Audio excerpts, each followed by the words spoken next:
fiction, science fiction, horror, fantasy, crime, LGBT, thriller. You have now entered the House of Mystery with your hosts, Eric Shapiro, David North Martino, John Copenhaver, and Al Warren.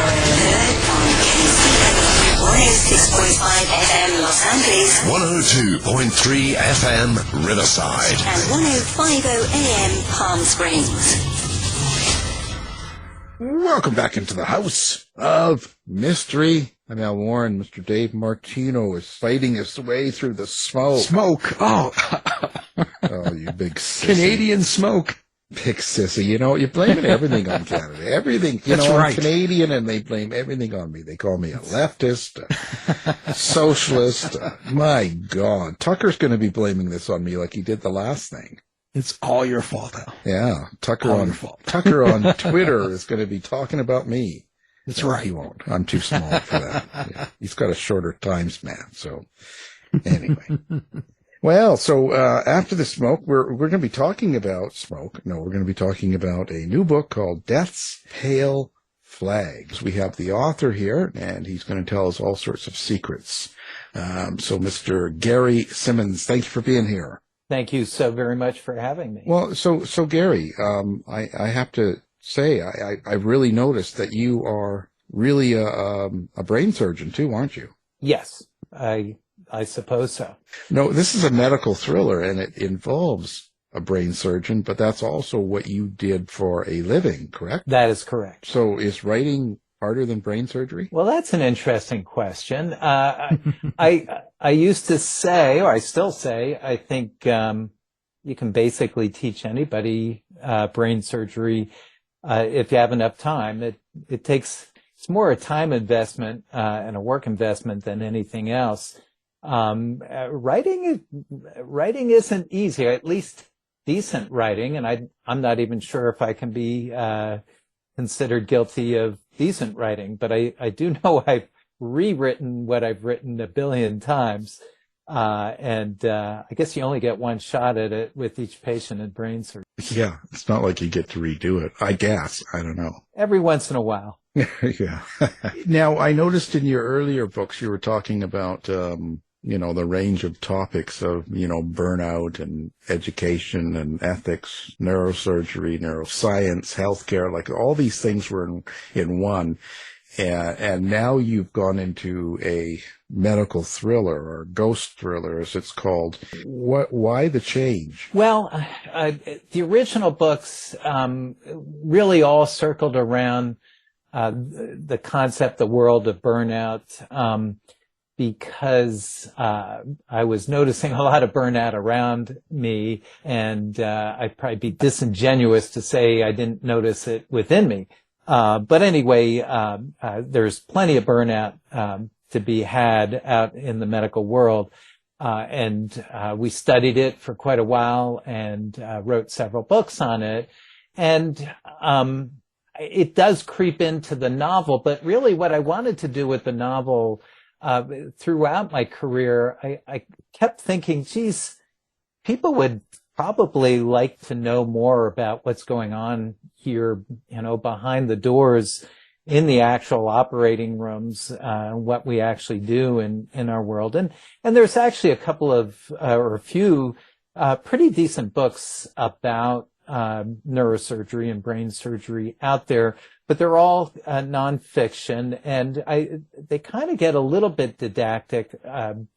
If I had any criticism, they're actually very good books, but I thought it might be much more immersive if I actually weaved it into a novel, into a fictional story. I thought it might actually put the reader right there in the operating room, holding the scalpel or the high-speed drill and popping off the skull and seeing what's underneath it. So I think that was what really started to drive me into a fictional work, is really wanting to put the reader right there And it was, I couldn't escape from my previous burnout theme, so that crept its way in there for sure. Well, what interested you in doing a supernatural or a ghost thriller as opposed to doing maybe like a straight medical thriller? I think tales of ghosts are woven into my being. My mother, my grandmother were off the boat Scottish, and I think at least half the British population is pretty convinced of the existence of ghosts. So certainly my mother and grandmother had many stories of their own interactions with the paranormal. And so it was just kind of in me, and I enjoyed reading ghost stories throughout my growing up. And even still, my wheels began turning about the fact that my world was constantly tiptoeing the line between life and death. I use the analogy of a bridge between the world of the living and the world of the dead. And I thought if anybody is going to be paid a visit by the dead, it might be somebody who's always near that bridge, always tiptoeing that line. And I think certainly my field is one where you're there all the time. And I guess that's how things started to fall into place. And I thought it would be interesting. Neurosurgery is so high tech, so science oriented, so kind of matter of fact, to kind of weave that together with a much more fantastical story. So did you draw from any experience, or did you have any experiences that would be considered paranormal in an operating room or in a medical setting? Me personally, honestly, no. Other than, you see your share of you witness your share of miracles, you witness your share of, great emotional situations and all. But I'm afraid I never experienced being tapped on the shoulder by the ghost of neurosurgeon's past. Or neurosurgeon's future. Right, that would even be more scary, I think. Yeah, well, see, there you go. Now you got a sequel. There you go. How do you develop a story like this? Like, where do you draw from then? Obviously, the medical part and the surgery part and the person, your character, the brain surgeon, is something you can relate to and you've had experience with. But when you have the situation of seeing ghosts and spirits that you didn't, so where does that come from? Yeah, I think some of it goes back to that Scottish upbringing. I think there were certain stories that I had heard as a child that I may have pulled pieces of into there. I wanted the reader to be able to consider it. I wanted a mystery, if you will, as to whether what the protagonist was experiencing was real or was a figment of his imagination. Was he going insane?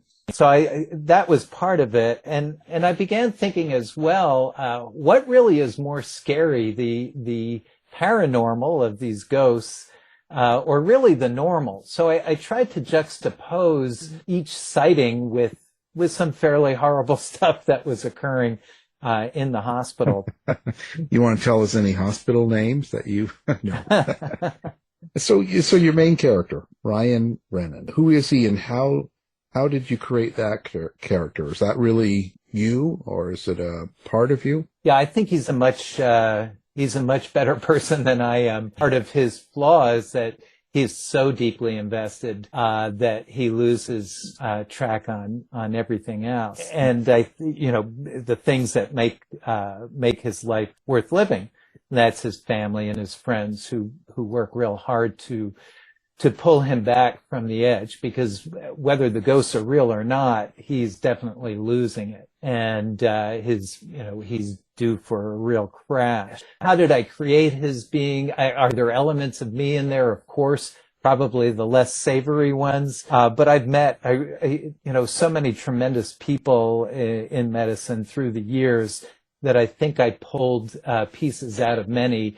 I started my medical career in the Army. I was trained at Walter Reed and was a faculty at Walter Reed. And boy, just some of the people that I knew there were just such outstanding individuals that I definitely wanted pieces of them in there with just that level of dedication and caring. So yeah, I think it's definitely an amalgam. And if there are pieces that are particularly unsavory, those are probably my pieces. And if there are pieces that are fairly heroic and unselfish, I think those are some of my Walter Reed buddies. Well, I'm wondering how you create your dialogue. I've heard that 20 to like 50% of people actually don't have an inner monologue and they can't hear their thoughts. So I get curious as to when you're creating dialogue, can you hear your characters, or do you find some other way to express what they want to express through dialogue? That's a great question. It's an interesting question. In the two parts, one is I'm surprised that people say they don't have inner dialogue. I thought we all did. I do too. I work with med students and pre-meds a lot, and I always ask them that question. How is your inner dialogue? What kind of things does your inner dialogue say to you? I know my personal one, my own inner dialogue is a prick and is constantly saying nasty things to me and filling me with all sorts of levels of guilt. Therefore, for the dialogue, I can tell you, it all played out in my mind. Now, some of it, frankly, I just stole from my own life. I mean, dialogue within the operating room was pretty easy to recreate, and I frankly toned it down a fair amount. One of the early readers of the book said, do you guys really swear that much? And I was like, oh man, it's worse than you think. And I even toned it down further after that feedback. But yeah, no, it plays out. It played out in my mind. It was, to me at least, the dialogue was really easy, but I don't know if I feel like it's believable, but the readers will have to tell me how believable it is. Well, what kind of relationship do you have with your characters? And I ask this because quite a few fictional writers will say that they consider them like kids and friends and families and stuff like that. So do you actually have that same type of relationship? Again, you guys are asking really interesting questions, so you gotta give me like half a second to think to process it. But that's a really interesting one as well, in that I guess I'm a fairly positive person, and I like all my characters. I don't really have a villain. The villain in my book is really the diseases, and if you read through, you'll see that so many of the horror shows, some of the terrible injuries and stuff are caused by our own stupidity sometimes. And yet I never tried to make any of the characters unlikable. I think because, throughout my career, it didn't matter where the person came from, what their background was, what their culture was. It was important for me to care about them and like them. And I guess that happened with my characters. But the original book was, 260,000 words long, and I realized I wasn't Stephen King and couldn't get away with a book that long. So I cut it down to 100,000, and several characters, got dropped to the cutting room floor, and that was like knocking off some of my children. I had a witch in there who I really loved, and a former pro football player who I really liked. That was really tough to let them go. In a book like this, it's a thriller, it's a mystery, sort of medical thriller, ghost thriller and all that. Is there a subtext or a point that you hope people get? Like if someone picks up your book, takes it home, reads it, at the end of it, besides the entertainment value of it, and whether it came out organically or if you planned it, is there some sort of a theme? Yeah, there's probably too many themes. I'm a novice at the novel side, and therefore I probably are fixing great hopes to this. And in the end, really what I want is a dialogue with readers. I truly enjoy delving into various subjects, and I would love it if readers contacted me and discuss various entities and various subjects with me. Or I always willing to talk to a reading group or large groups. I don't care about any of the subjects, but some of the things, as I said, first of all, I really wanted to give a peek behind the scenes, so people really understood what was going on in the brain surgery world and what we could accomplish, what we couldn't accomplish, kind of the toll it was taking on everybody. I really wanted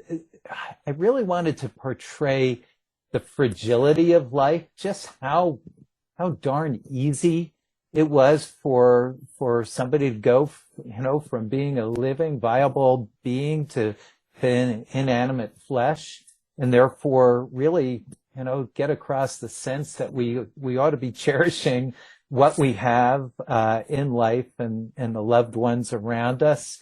I had that burnout theme in it, and I wanted people to realize that everybody can burn out. It doesn't just have to be the doctors.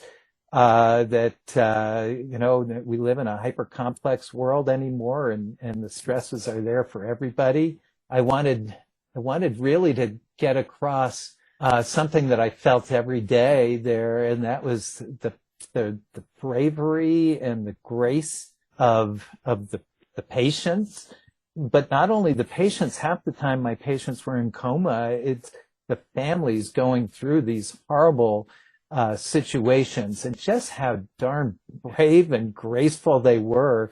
I always thought, you tell me that a family member has a brain tumor, I'd be screaming and throwing chairs and stuff like that. And time after time after time, the people just were amazing.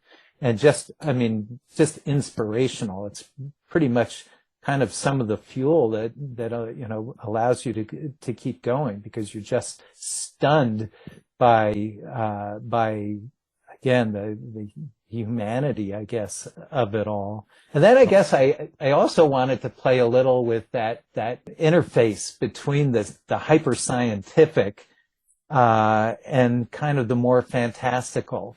Because one of my favorite sayings of Shakespeare is that there are more things in heaven and earth than are dreamt of in your philosophy, meaning that we're so proud of how much we know and how much we control with science, but we can't even explain human consciousness. We have no idea what happens to us, after death, and so I'm totally open for virtually anything, and I thought it'd be interesting to play with that theme, and therefore bringing the ghosts into it. If there are indeed ghosts, it certainly opens up a lot of thoughts about what happens after death. I guess those are some of the things. I could go on probably, but those are a few. Well, I know, kind of speaking on the same wavelength. I know you go through this more in the book, but can you kind of, I guess, encapsulate what a day in the life is like for a neurosurgeon? Yeah, in the original writing of it, I put all these vignettes of, big cases and terrible illnesses and terrible car accidents and stuff like that. But they tended to be one-offs, vignettes. And one of the first readers said, "Oh, it looks like your life is pretty easy. You just go in and every so often you have to do an operation." I said, whoa, wait a minute. That's not what I wanted to portray. So that I think it's in the second chapter that you get a day in the life of a brain surgeon, but it's busy. It's the easiest thing I can tell you. Is it's long, it's busy, it's nothing but multitasking. And people often say, as a brain surgeon, all you have to do, you're just a technician. You just open up the hood, you tinker around a little, and then you go to the links, or you go have a long leisurely lunch. And I'm like, I wish that would be a nice life. But I said, do you really think you don't have to talk to patients? And, when you're trying to convince them that you're going to open up their head and operate on it, No, we spend a huge amount of time talking to patients. So anyway, it begins by running into the hospital early in the morning. It's usually, very early in the morning, dark. Usually run around and see a bunch of ICU patients, usually with several members of your team. There's always some fire going, that you have to try to put out. You then drop down, see your first operation patient for the day, reassure them everything's going to be okay, and then usually you go to a computer and start, trying to catch up with your computer work, and then you have to be in the operating room by 7, and as the anesthesia team is putting the patient to sleep, and you're usually getting frustrated because it's taking them too long, and then you eventually get to your operation, and that can go anywhere from 1 to 10 hours. During that time, usually you're left fairly much alone by the outside world, although a bunch of calls will get in if they're deemed to be, really important. You're usually teaching a resident or some medical students or some nurses. So like the dialogue in the book, there's a lot of the protagonist just explaining what he's doing in the operation.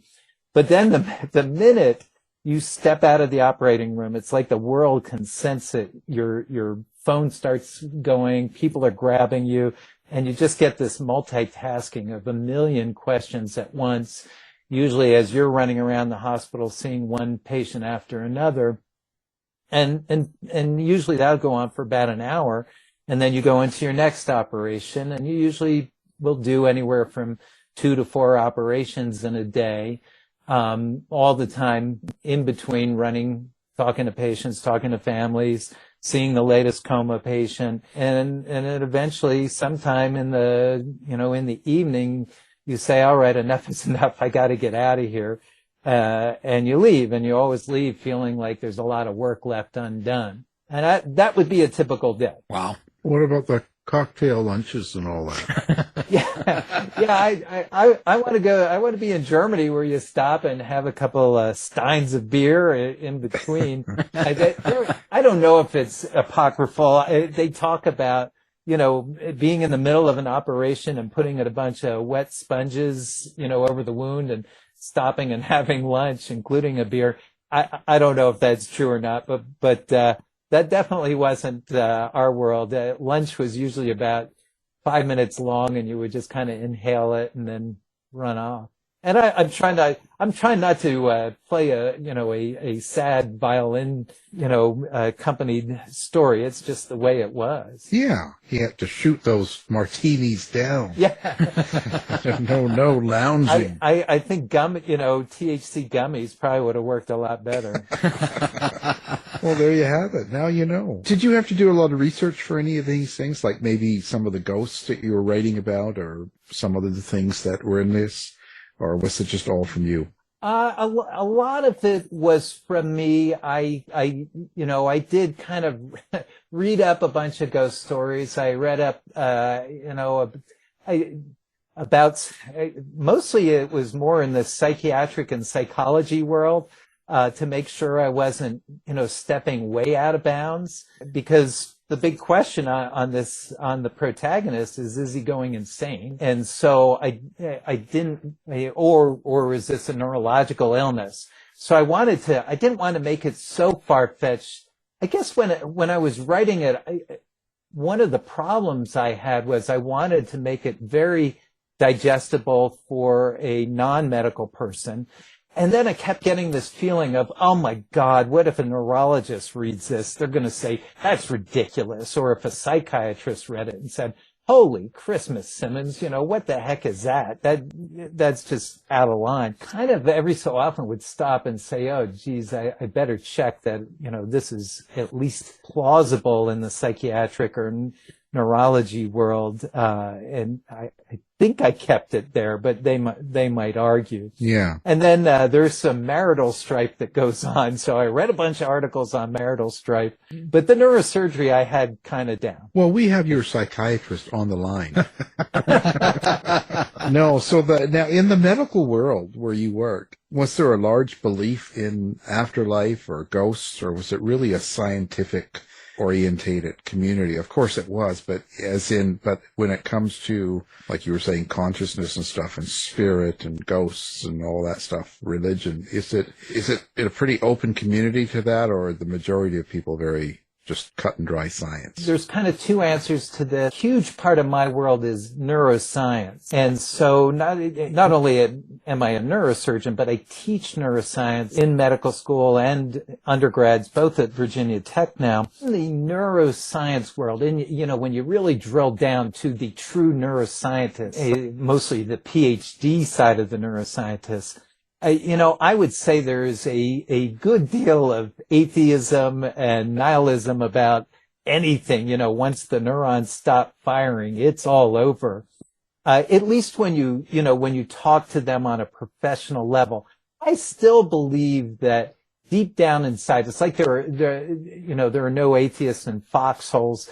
I think deep down inside, there's probably at least a lot of dualists who want to believe, even if they're saying to themselves, yeah, it's all neurons, it's all neurotransmitters, it's all neuroconnectivity. I would imagine there's still quite a lot of people who are like, yeah, but I personally have a soul. I personally have a being aside from my brain. Once you get into the MD or DO side, the doctor side, I think you have a fair cross section of beliefs there. I don't think they are as hard science as you might think. Well, there's always that hope, right? Yeah. In essence, you don't really want it to be over. Yeah, I don't want it all to be bleak nothingness. And it's common now for people to say, oh, there is an afterlife. It's our energy goes into a greater energy of the universe. And I'm like, screw that. No, I still want myself. Yeah, that's not good enough. Yeah. I can't have martinis like that. No. Come up with something else, will you? This is a very important book to you and stuff. And I imagine, so when you go through the process of writing this book, and now that it's published and out and it's all finished, what changes do you think has happened to you in the process of writing this book? Oh, my wife would tell you that I needed to do it, that it's some sort of, I don't know, exorcism of a lot of demons that got stored up there. And maybe that's why it went to 260,000 at some point. A lot of stuff had to come out. I don't know if it's the book or I retired from neurosurgery. That's a story into itself, in that I had a neurological disease myself, ironically, back, my late 30s, but it left some residua that started getting worse. And when I started getting double vision during surgery, I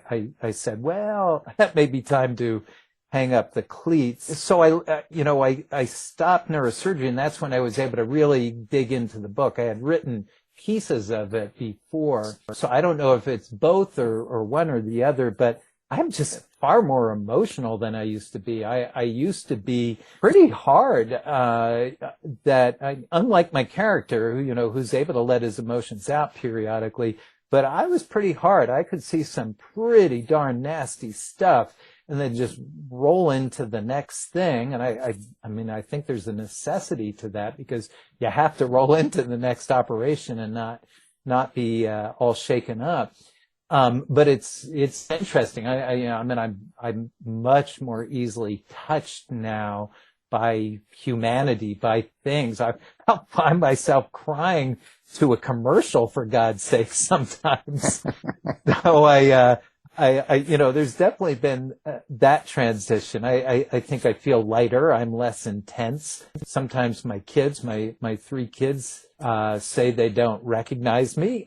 So there's definitely been a transition. I'm sure the book definitely helped with that. So it took the nasty bitch out of you. Possibly. I'm sure there is plenty of that remains. Did you ever feel any, I don't know, lack of confidence when you went into writing and giving it out to the public, like having it published? Did you always have confidence that you could do it? Absolutely. Absolutely.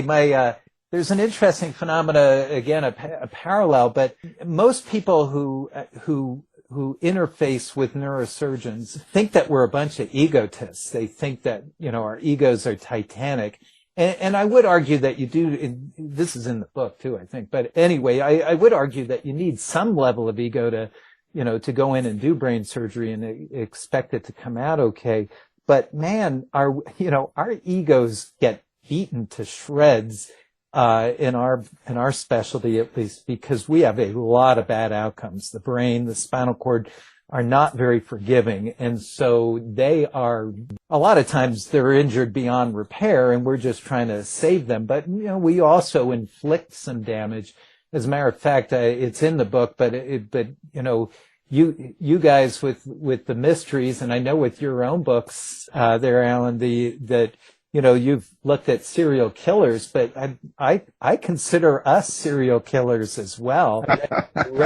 It's true. I read an interesting article in the New Yorker many years ago called Accidental Killers. And, it's about people who accidentally killed people, usually with a car accident or something. But, they weren't drinking. There was no guilt or anything involved.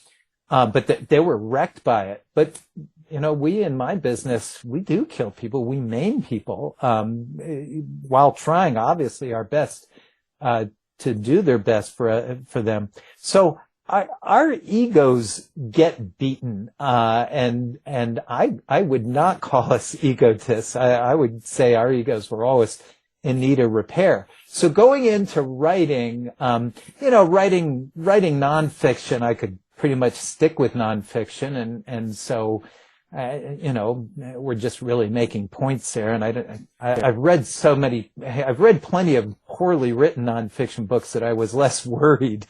But writing, fiction, I was like, oh my God, this is bound to fail. But in the end, I wanted to get the story out no matter what. So I guess I just figured I'd take my lumps, and let people have at it, if they wanted to. I rewrote like crazy. So I think I got it a hell of a lot better than it was. But I'm not ready to be compared with Faulkner or something. So, I think, I did not go in with a belief that, this was the next Pulitzer Prize winner. Yeah. My next serial killer book is about you. So. I'm happy to provide you details. Well, I'm wondering, why do you think there's such a perception of neurosurgeons and egotism? Is it from movies or? I think the movies certainly help, but I think, again, it's part of the reason why I wrote the book. I wanted to pull back the veil a little bit. I think nobody knows what goes on in there. We all know that the brain, is a big deal, and therefore, we get immediately associated with rocket scientists, right? And particle physicists and stuff. It's assumed that we must be geniuses if we're operating on the locus of genius, I guess. And so I think there's that. And then I think there's a lot of us who are just freaking burnt out, and the way we're expressing our burnout is by being pricks, by, snapping at people, barking at the nurses, just being dismissive of a lot of people, partially because of burnout, partially because we are so time compressed. Our days are so compressed by so many different demands being put on us that we are curt, we are quick, we aren't making a lot of relationships. We're just quickly running through various areas and barking out orders. And so it does get interpreted that, this is just somebody with a titanic ego. Well, and I would think that it's got to come across.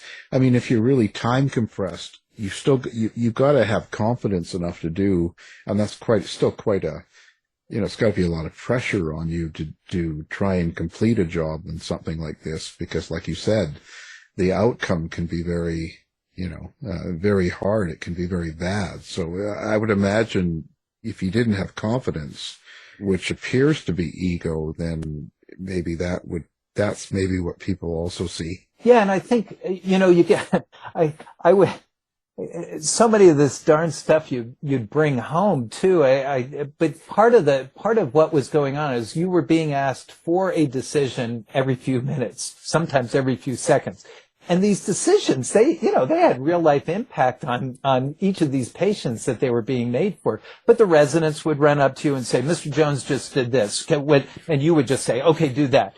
And then the PAs would come up and say, this person's doing this. And you say, oh, okay, do that. And you're always making these quick, kind of decisions and sorting things out. And it was just going on nonstop. So I would get home and, my wife would start telling me something and you would just bark out, okay, well, you just, call the plumber, you just make these split second decisions on everything that was presented to you at home.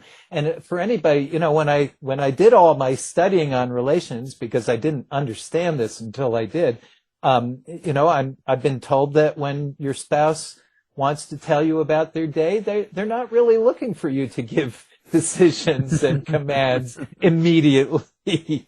Sometimes they just want you to listen. That's something I guess I never really understood. That was funny. The other thing that my wife would always tell me is we'd be at the dinner table and, you're taught in neurosurgery never to look away from the wound. And again, this probably feeds into the whole thing, but so what you do is you ask for your next instrument. You say, give me a Roten 9. And you would reach your hand out and it would be put into your hand.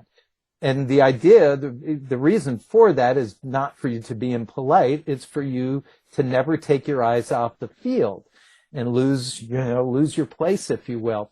And so I would get home and have dinner and I'd be, please pass the salt. And I would reach out my hand and expect the salt to be slapped into it.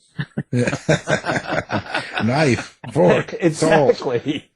So all these things I think probably fed into that. So what's your intention here now? Do you plan on writing a series like this or following through and keeping the same Ryan character or not? There's a whole nother novel and a half, sitting there on the cutting room floor with witches and pro football players. So I may use that. We'll see where that goes. Maybe I'll see what the response is. I actually have a YA novel that's written, but it's in about the 10th right now. I had Originally, my plan was I have 3 boys, and I am a little frightened of the future of the world, of what's happening with males in the world, because women are kind of kicking our butts scholastically. And, you look in my neuroscience classes and it's 80% women,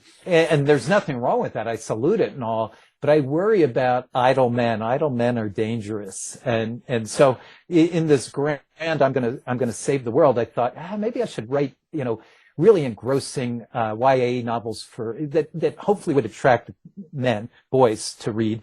So, it's a sports novel with a lot of sports and some cars and, a little dabble of romance, but more sports. And that one's almost done. And I was, each one was kind of going to be based around one of my sons. So I've got those, and then I've got a post-apocalyptic type novel I've got a few chapters into that's kind of politically oriented. So, we'll see what I do with that one. So I don't know. Long story short, I don't know. Definitely we'll finish up the YA novel next and then go from there. Yeah, your YA is pretty popular, and, politics, is dangerous, but it's popular. Yeah, I found out on Twitter how dangerous it is. Yeah, you have to be careful. I mean, it's a strange world now, and, it's just, you just have to be really careful, because especially, trying to put a product out or sell a book or something like that, you say the wrong thing about the wrong person, and all of a sudden you're in the book bin.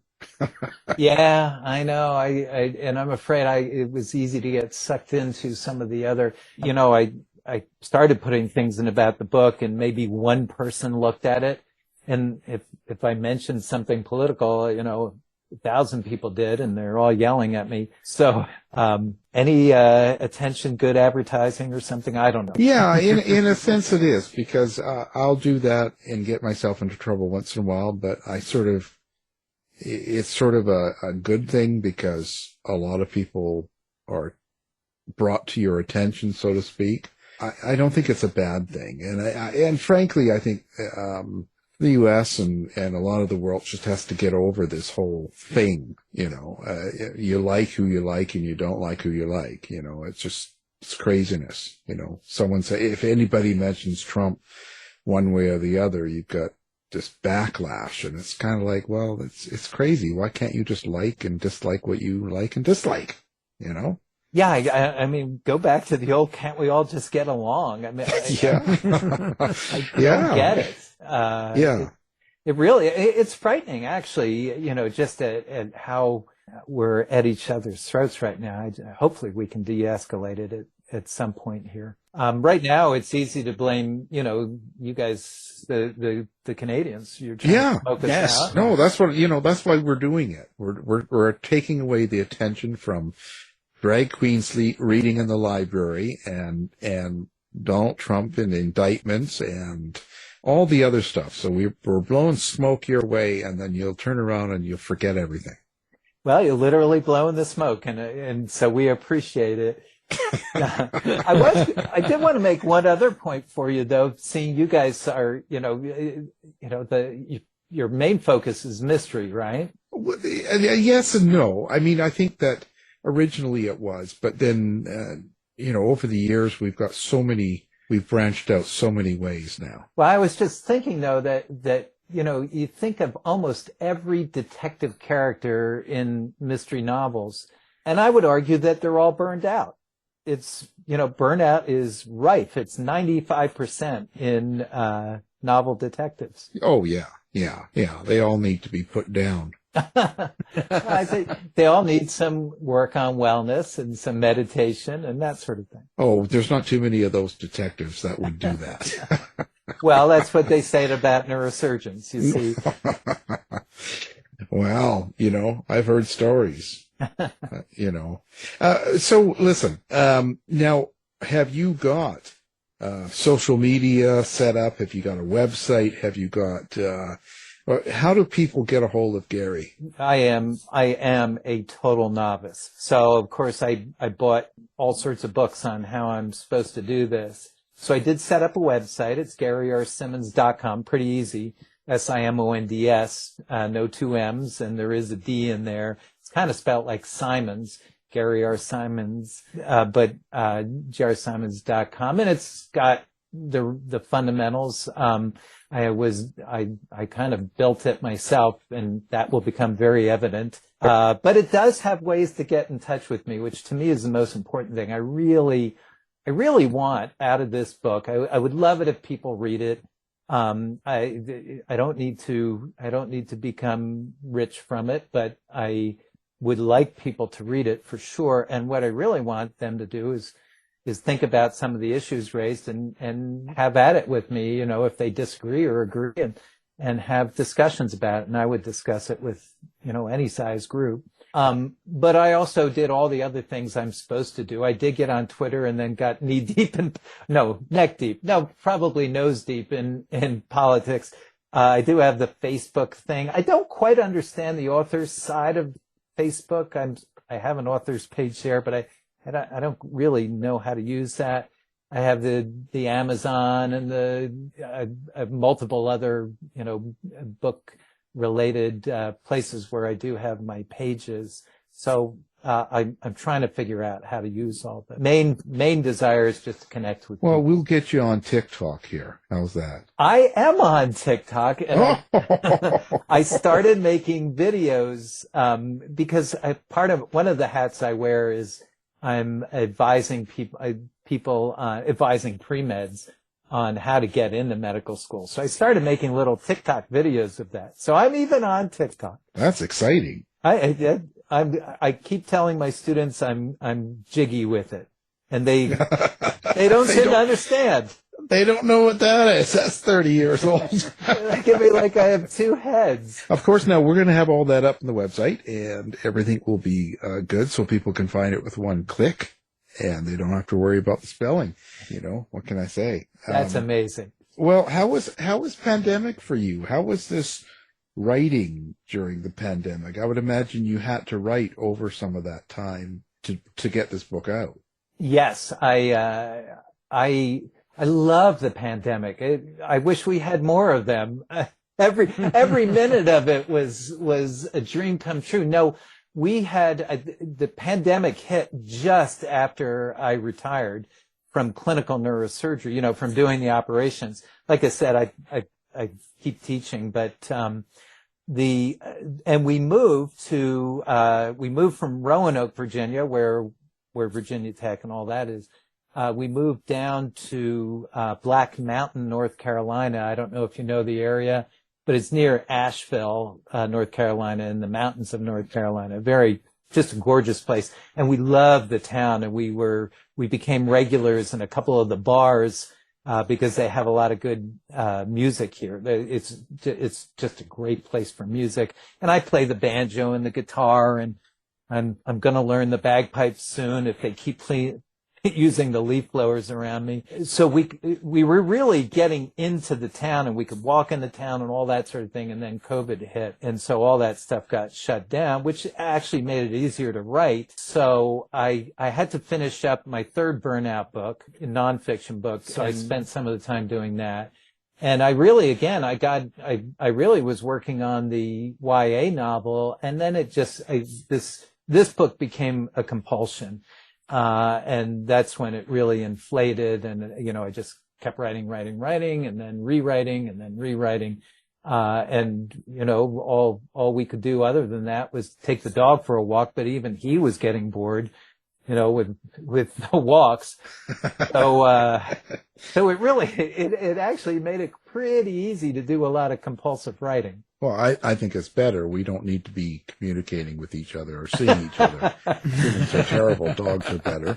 But as a doctor and science-orientated person, did sort of the behavior of a lot of people, and that we don't even have to touch politics, but did the behavior of a lot of people, you know, anti-vax, or there's no such thing as COVID, and not wearing a mask and all that, did that sort of behavior surprise you?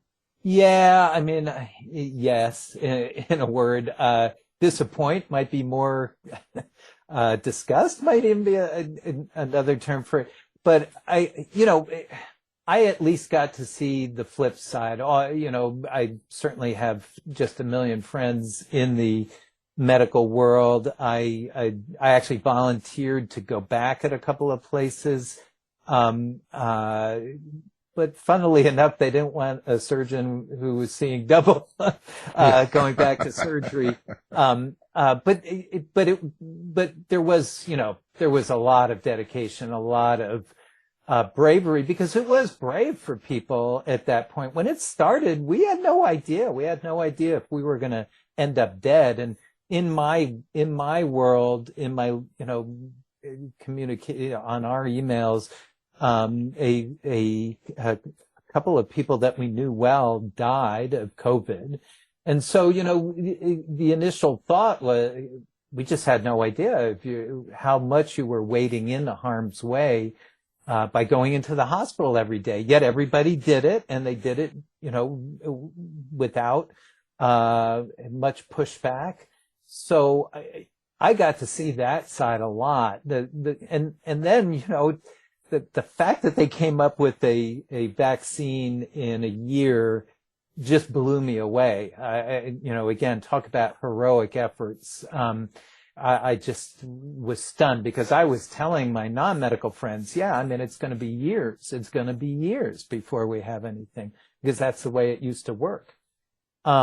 So there were huge positives. And then when we kind of got these waves of, you know, deniers of this and that, it was very disappointing. I think the messaging left a lot to be desired, both on, the political level, but really the CDC and all, it seemed to lack, quite a bit. And part of it was an admission of, hey, we don't know everything. This is brand new, guys. We don't know everything. We're not going to know everything right away. We are going to make wrong assumptions. And that's just the way it's going to be. I think if we had a little bit more of that, it may have been accepted better in the first place. Yeah. Oh, I'm sure. It then fell in with all the other political craziness that's been going on. So it's all your fault. I do blame myself. You started it. Well, it's that inner voice I told you about that blames me for basically anything. Well, yeah. There we go. Now we know. We've learned a lot. Not only are you a writer, but you caused all the problems we have right now, even the smoke.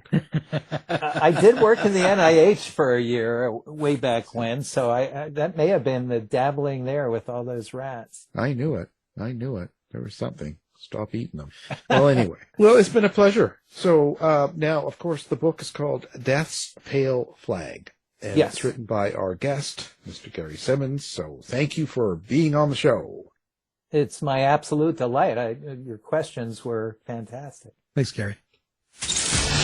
You've been listening to the House of Mystery radio show. To find out more about our guests, hosts, or show, go to www.houseofmystery.com.